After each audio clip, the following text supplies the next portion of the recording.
भोजन ग्रहण जो करती हैं उनको अगर हम भोजन उस दायरे से बाहर ही देंगे तो वो जड़ें उधर बढ़ती रहेंगी, उधर बढ़ेंगी, क्योंकि आवश्यकता आविष्कार की जननी है, वो भोजन की तरफ बढ़ेगी तो वो उसकी ऑटोमेटिक ही मूल जड़ बढ़ता जाएगा। इसका फिर हम इसलिए नाली यहाँ करेंगे क्योंकि इसकी पत्तियाँ 100 दिन बाद यहाँ तक आ जाएंगी, उसको पानी फिर उधर उतनी देर में चाहिए।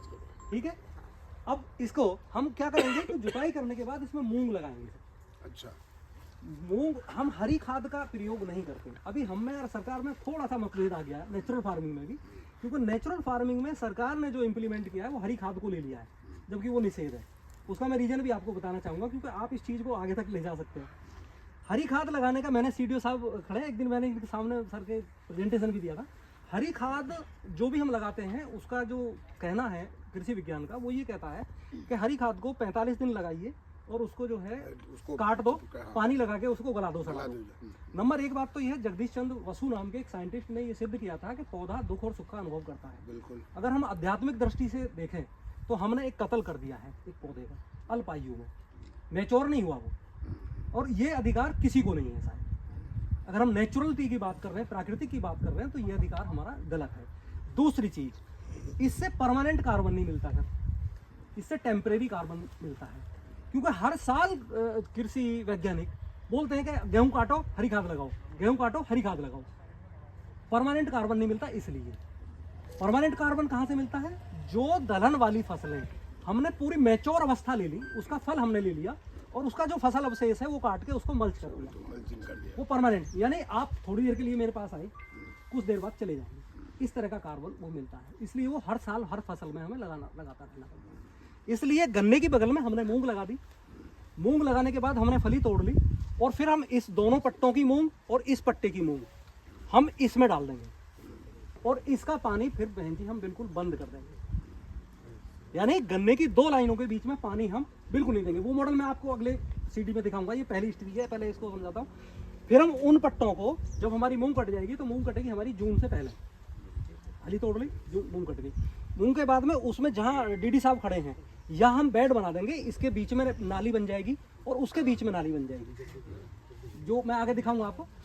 वहाँ बेड बन गया, उस बेड पर दोनों तरफ हम हल्दी लगाएंगे। अच्छा, जून में। पहले आपने गेहूं और सरसों ये सब खेती की, फिर मूंग की खेती की, फिर हल्दी की खेती। अभी आप सुनिए, मैं दिखाऊंगा आपको। यहाँ हम 2 लाइन हल्दी लगाएंगे, बीच में बेड आ जाएगा, हल्दी के बीच में हम बैंगन और मिर्च लगाते हैं। अच्छा, हाँ। तो है क्या सर, हल्दी और मिर्च दोनों की ऐसी मित्रता है, रिश्तेदारी है, दोनों एक दूसरे को सपोर्ट करते हैं और उत्पादन दोनों का बढ़ता है और किसान की इनकम भी बढ़ती है। और मैं आपको बताना चाहूँगा, सॉइल विभाग का पूसा का एक मेरे यहाँ 17 PhD करने वाले छात्रों का विजिट आया और वो मेरे से बार बार पूछ रहे थे कि आपके बैंगन में कीड़ा नहीं लगा हुआ, आप क्या लगाते हो?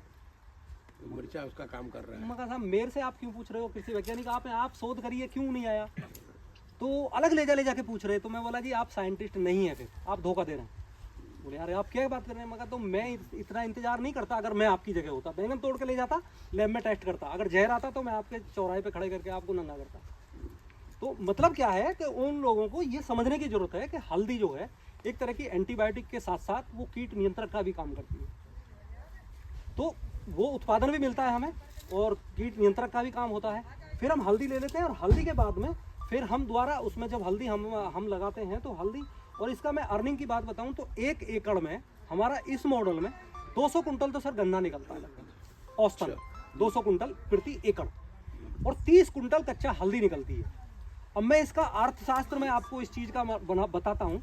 गेहूँ, सरसों और मेथी या सब्जियाँ, इन सारी चीज़ों को मिला करके हम गन्ना और हल्दी, इस चीज़ पे होने वाला जितना भी हमारा व्यय होता है, बीज लगा, पानी लगा, हमारी लेबर लगी, निराई गुड़ाई, जीवामृत, जो 2-2.5 रुपये किलो हम गोबर की मूल्य भी लगाते हैं, 10 रुपये लीटर गौमूत्र का भी पैसा लगाते हैं, हम चने के दाल का आटा भी हमारा 100 रुपये किलो चना जाता है, उसका भी कीमत लगाते हैं, तो वो हमारा सारा फ्री हो जाता है बाकी अन्य सब्जियों में।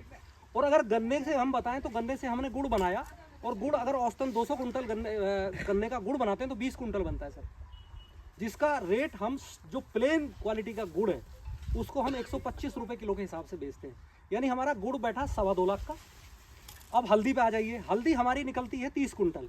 1 कुंटल कच्चा हल्दी से 20 किलो तैयार होता है पाउडर।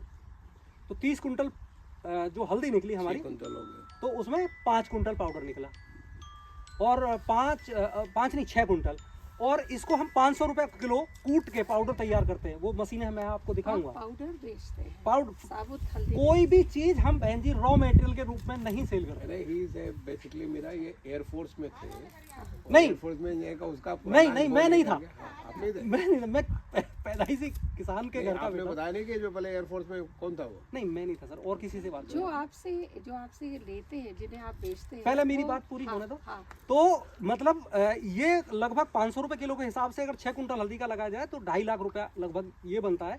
2.25 लाख ये, 2.5 लाख ये, यानी 1 एकड़ से हम net profit balance sheet 5 lakh तक की पकड़ सकते हैं, और पकड़ रहे हैं। सारा खर्चा निकाल करके। वो खर्चा तो हमने अलग पहले पहले ही निकाल दिया ना। नहीं, मैं बस ये पूछ रही थी जी। कि यहाँ जो हल्दी खरीदते हैं वो पाउडर खरीदना प्रेफर करते हैं, साबुत नहीं। नहीं, साबुत हल्दियाँ कुछ लोग जैसे आजकल कच्ची हल्दी को दूध में कस के क्रश करके जैसे अदरक डालते हैं ना, ऐसे पीते कच्ची हल्दी ले जाते हैं हमारे उपभोक्ता ले यहाँ जाते से। हैं, बट ड्राई करने के बाद भी साबुत नहीं खरीदते, पाउडर खरीदते हैं। ऐसा पाउडर खरीदते हैं, क्योंकि हमारा जो हल्दी प्रोसेस करने का जो तरीका है वो भी अलग है, वो ऐसा किसी का नहीं है। वो भी हम देखेंगे। वो भी हम आपको सारा दिखाएंगे। तो आपका कुछ एयरफोर्स से बैकग्राउंड नहीं है? नहीं, फिर मैं मेरे किसी और से पूरे करूँगा। परिवार का नहीं है सर, कोई नहीं। तो किसी मैं भी किसी और सरकारी confuse संस्था कर से गया। नहीं है। मैं कंफ्यूज कर गया कि मतलब आपका पुराना बैकग्राउंड था जिससे आपने वो इंजीनियरिंग में चालू कर दी। नहीं, मेरा बैकग्राउंड अगर आपको मैं बताऊं, आपको मेरे साथ बताया था उस दिन। प्रोसेसिंग का प्लांट लगा है, उनका फोर्स से बैकग्राउंड। अच्छा अच्छा, दो वहाँ से कंफ्यूज कर गया हूँ। हाँ, वो कंफ्यूज। तो सर मेरा क्या है कि हम जो हल्दी और ये सारी प्रोसेस करते हैं, पैकिंग करते हैं, और हमारा 90% सर घर से जाता है सामान। लोग यहाँ से आके ले जाते हैं। अभी मैं बताऊं, आपके आने के चक्कर में हम लोग थोड़े व्यस्त थे, हम भी कुछ कल भी गुड़ बनाया हमने, तो मतलब गुड़ वाले हमें फोन करे, सुबह 15-20 किलो गुड़ तो जा चुका है हमारा दिन निकलने से पहले। मतलब हमारे आने से आज आपको सारा नुकसान हो गया। नहीं, ऐसा नहीं है लेकिन सर। हमको फायदा हो गया, हम लेकिन थोड़ा जगह। नहीं, आपसे भी फायदा होगा, ऐसे नहीं है। सारे फायदे अर्थ से ही जुड़े नहीं होते, हाँ बिल्कुल सही है। वो सारी चीजें हैं। तो सर ये हमारा कंप्लीट मॉडल है, और अब मैं आपको, ये हमारा पहले ही सीडी है हमारे मॉडल की, जो हमने ये डेवलप किया, ये पहला स्टेज है। इसके बाद हम दिखाते हैं आपको जो गन्ना बड़ा खड़ा है, उसको हम ले चलते हैं, जिसमें हल्दी भी खड़ी है और बैंगन भी ये है। आपका पूरा खेत है आप? ये मेरा किराए पे रहता है, अरे किराए का, ये आपका अपना नहीं है? ये अपना ये वाला है, और अपना घर वाला है।